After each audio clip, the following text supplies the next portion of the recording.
తాకట్లో ఉన్న బంగారాన్ని విడిపించి ఆ రోజున మార్కెట్ ధర కట్టి మిగిలిన డబ్బును మీకు అందిస్తుంది కొమ్మూరి గోల్డ్. సరే, అలా కాకుండా సినిమా హీరోల రెమ్యూనరేషన్స్ కూడా ఇప్పుడు ఎక్కడికో వెళ్ళిపోయింది కదా సార్. రామారావు గారు అది లేదు ఆ రోజుల్లో అంతే, ఈ రోజుల్లో ఇంతే. దానికి ఐ హావ్ నో అబ్జెక్షన్. ఎందుకంటే ఇఫ్ దే హ్యావ్ గాట్, నువ్వు వెళ్ళొద్దు. ఇప్పుడు who are you to go? You are going because you need them. నాకు ఎటువంటి అబ్జెక్షన్ లేదు. సినిమా హీరోల రెమ్యూనరేషన్ వరకు absolutely no objection. You have got the guts. ఇప్పుడు శాంతారాం గారు పిక్చర్ తీశారు. ఆయన చాలాసార్లు స్టార్స్కు వాళ్ళకి వీళ్ళకు ట్రై చేసి ఎదిచ్చారు. ఒక్కొక్కసారి వాళ్ళకేదో చొరిపడిక ఆమె సంధ్యాతోనే పిక్చర్, ఆమె హీరోయిన్, ఆయనే హీరో చేసేసారు, సక్సెస్ ఇచ్చారు. That's different. If you got that అంతే, యూ నీడ్ నాట్. అది నిలబడు. ఇప్పుడు అంతేగాని రెమ్యూనరేషన్స్ ఇప్పుడు ఇడియోసింక్రసీస్ అవి వేరు. ఇప్పుడు భానుమతి గారు, ఆమె యూజువలీ హార్టీ, జనరల్గా హార్టీ అంటే ఆమె క్యారెక్టర్ అది. ఆమె ఓన్ పిక్చర్లో నాగేశ్వరరావు గారు ముందు కూర్చున్నారు. ఆమె హస్బెండ్ రామకృష్ణ గారు ఇంకా రాలేదేమయ్యా అని అడుగుతారు. చెప్పయ్యా, నేను కనుక దీనికి వస్తే సొంత పిక్చర్ మాత్రం కరెక్ట్గా వస్తుంది, బయట పిక్చర్కి లేట్గా వస్తుంది అంటారు. నా పిక్చర్ అయినా ఎవరి పిక్చర్ అయినా నేను వచ్చేది అని చెప్పి. So she has got that guts, you can tell that. But Nagireddy గారు డిఫరెంట్. అవును, he did not want that. So ఇప్పుడు మిస్సమ్మకు సాబితం చేశారు.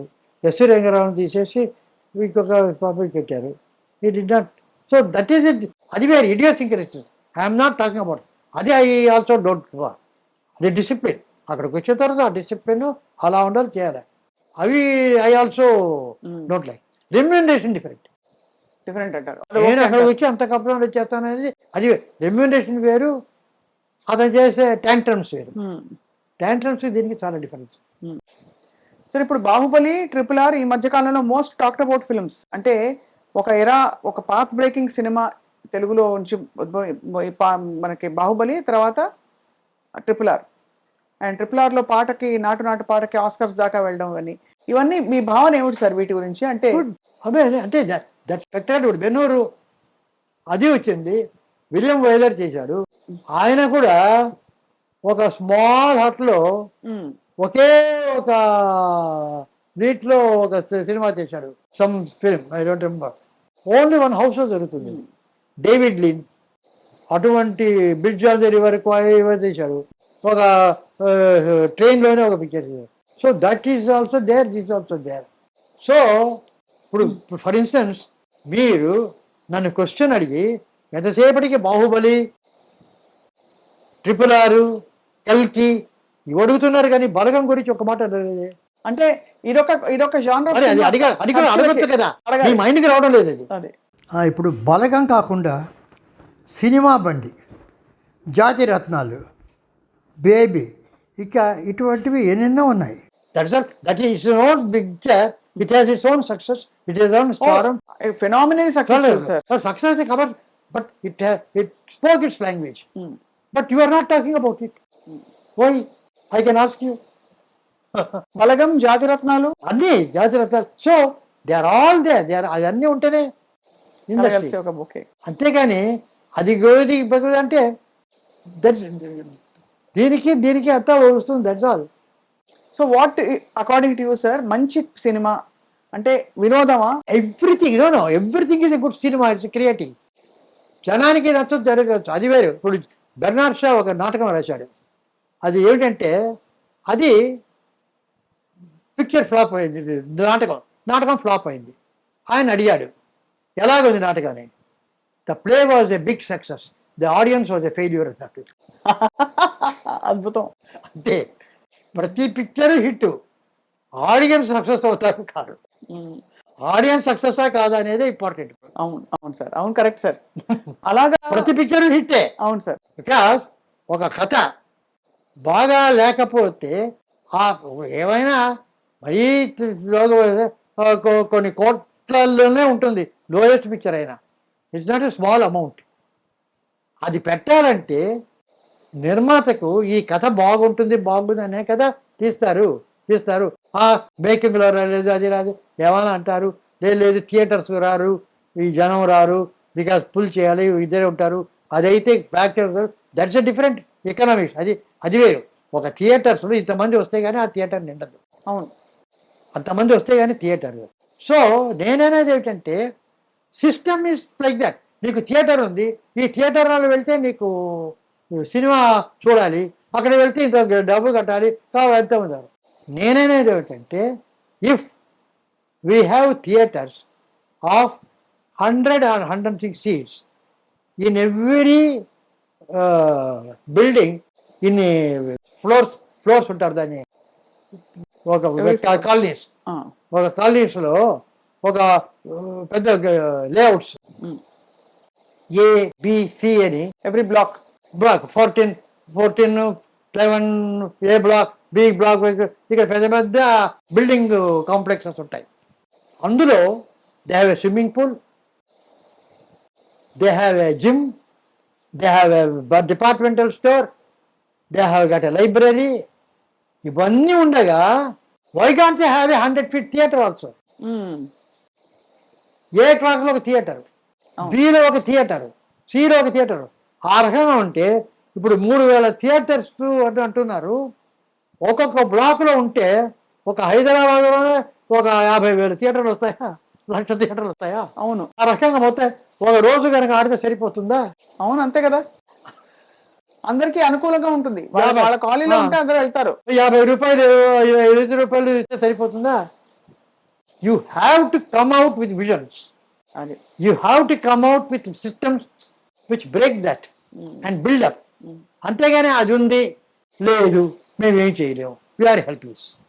కాదు మేము అటువంటివన్నీ పడనివ్వము, వాళ్ళ బిజినెస్ పోతుంది, వీళ్ళ బిజినెస్ పోతుంది. Tackle it, attack it, achieve it, solve it. We do good for the పీపుల్కి ఎంటర్టైన్మెంట్ కావాలి. వాళ్ళు ఏం చేయాలి, మొబైల్లో ఎంటర్టైన్మెంట్ చూసుకుంటారు. క్రియేటివిటీ అలా అయిపోయింది సార్. చిన్న చిన్న రీల్స్ పెట్టి ఎంటర్టైన్ చేసేస్తున్నారు అందరూ. బట్ ఏమైందంటే దట్స్ నాట్ ఎంటర్టైన్మెంట్.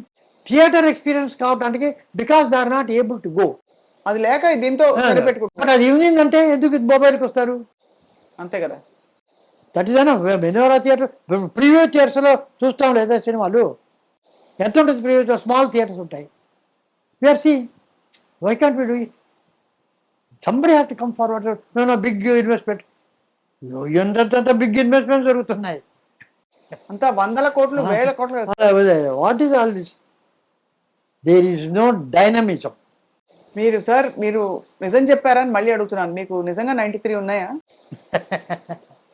ఎంత ఎనర్జీ, క్లారిటీ, కన్విక్షన్, ఇంకా ఐడియాస్, ఇంకా పాజిటివిటీ, అసలు స్పిరిట్ అన్నీ పుష్కలంగా సార్. మాకు ఇవాళ ఎంత ధన్యులం అవుతున్నాం అంటే ఒక్కోటి వింటూ.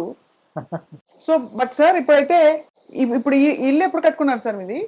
ఇదే ఓ 10-12 సంవత్సరాలు అయింది అంతేనా? అది నాకేమిటంటే ఇల్లు, నాకు పెళ్ళైన కొత్తలో నేను నా వైఫ్కి చెప్పేది ముఖ్యం అంటే ఇన్కమ్ వస్తుంది. ఆ రోజులు ఏదో మాకు 200-250 రూపాయలు జీతం.